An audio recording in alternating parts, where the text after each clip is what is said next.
I don't really know where to begin here. There is narco dollars, government contractors, insider trading, fake news. Where do we begin, Catherine?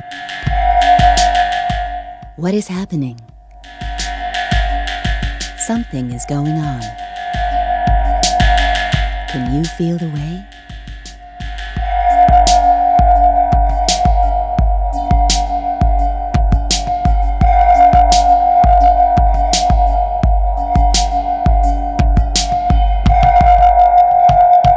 Welcome to Spiral Into It.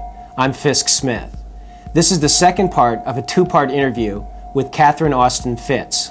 Catherine Austin Fitts is a former managing director and member of the board of directors of Dillon Read and Company, a former assistant secretary of housing commissioner in the first Bush administration, and the former president of Hamilton Securities Group. She is now the president of Solari Inc., an investment advisory firm. Catherine Austin Fitts is an honest, brave woman who has decided to take on the daunting task of exposing a broad range of corruption that has permeated this country. This is a rot that crosses party lines. This is not a Democratic problem or a Republican problem. It is a national crisis, and we citizens are obligated by our Constitution to take our government back. You will hear in first-hand testimony how drug money, special interest politicians, centralized government, and money laundering in the stock market have so severely degraded our society that nobody feels safe or informed in this whole stinking mess.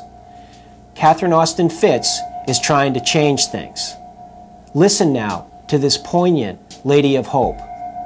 What is happening? Something is going on. Can you feel the way? What you've got is a more sophisticated, I mean, it's basically fascism. Yeah. It's stealing local assets, moving them into big corporations, using credit and the banks to strong arm, as well as a variety of things. But it's basically fascism. Yeah.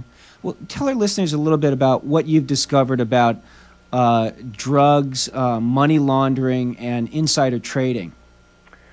I'm going to say it. I bumped into the narco dollar problem.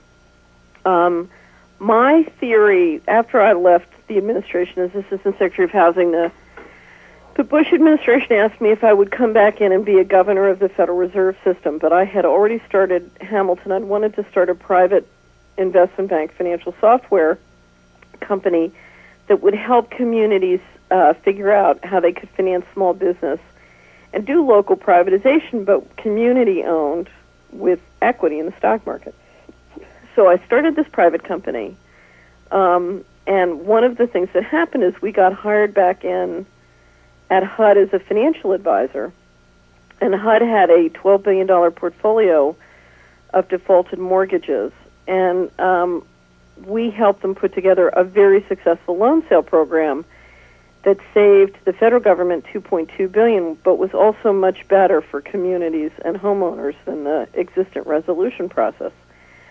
We were also building a software tool called Community Wizard that would make data about how the money worked in a place accessible, and we were also in the process helping HUD get all of its databases up on the World Wide Web and accessible to the market.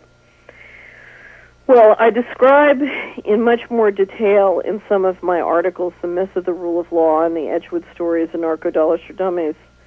The process, whether it's Community Wizard or through the loan sales or through the databases, made information, Fisk, about how the money worked in neighborhoods much more accessible, and it appears that was going to be very bad for slush fund operations, a variety of political patronage, legal and illegal. But it also appears that it was going to be very bad for the people running the narcotics trafficking. And let me bring it down to the root problem. If you have a neighborhood, and let's take my old neighborhood in West Philadelphia, if you have a neighborhood of 5,000 people, the question is, how many people are making money from the children in that neighborhood failing, and how many people are making money from the children in that neighborhood succeeding? Yeah. Well, let me give you some of the numbers that I describe in Narco Dollars for Dummies.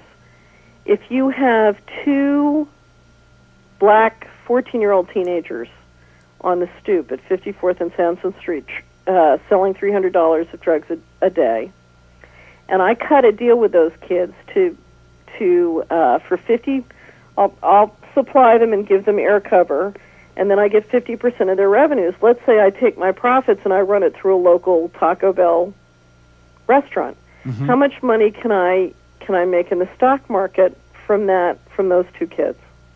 A lot. $2 to $5 million. So I can generate $2 to $5 million of stock market value from those kids selling $300 of cocaine a day. Yeah. Just on my 50%. Unbelievable.